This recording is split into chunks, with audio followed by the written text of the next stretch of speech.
ஆயுர்வேதம் ஒரு பொக்கிஷம், நம் ஆயுள் நீட்டக்கும் அற்புதம். டாக்டர் ஸ்ரீவர்மாஸ். வணக்கம். திருப்பூருடைய பல நாட்கள் கோரிக்கை அப்படின்னு நம்ம சொல்லலாம். ஏன்னா 10 ஆண்டுகளாக பார்த்தீங்கன்னா உள்நாட்டு வர்த்தகம் பெரிய அளவு பாதிச்சுட்டு இருந்தது. உள்நாட்டு சந்தை பார்த்தீங்கன்னா பங்களாதேஷ் ஆக்கிரமிப்பு பண்ணி வச்சிருந்தது. என்ன அப்படின்னா, பங்களாதேஷிலிருந்து இறக்குமதிகள் வரி விலக்கு அளித்தங்காட்டி பங்களாதேஷ்லேருந்து நிறைய ஆடைகள் ரெடிமேட் ஆடைகள் இந்தியாவை நிறைய இறக்குமதி செஞ்சு உள்நாட்டு சந்தை அவங்க ஆக்கிரமிப்பு பண்ணி வச்சிருந்தாங்க. நம்ம நீண்ட நாள் கோரிக்கை பங்களாதேஷில் இறக்குமதி வரி விதிக்கணும், கட்டுப்படுத்தணும் அப்படின்னு பல நாள் கோரிக்கை வச்சிருந்தோம். இப்போ இந்த கோரிக்கையை அரசு அமல்படுத்தியிருக்காங்க, மத்திய அரசு.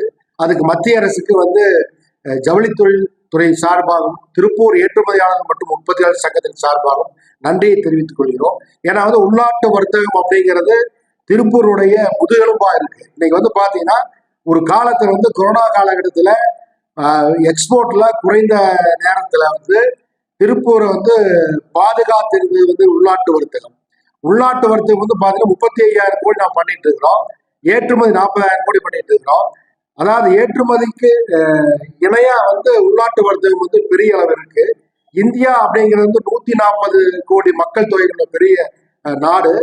அந்த நாடுகளுக்கு தேவையான ஆடைகள் உற்பத்தி நாம் செஞ்சாவே நம்ம வெளிநாட்டு ஆடைகள் செய்ய வேண்டிய அவசியம் இல்லை. இன்னைக்கு பாத்தீங்கன்னா அது பெரிய அளவு எங்களுக்கு இடையூறுகளும் தடையாமல் இருந்தது பங்களாதேஷ்னால, அங்கங்க இறக்குமதினால. ஏன்னா பங்களாதேஷிலிருந்து இறக்குமதிங்கிறது சைனா டு பங்களாதேஷ் இறக்குமதி வரி இல்லை.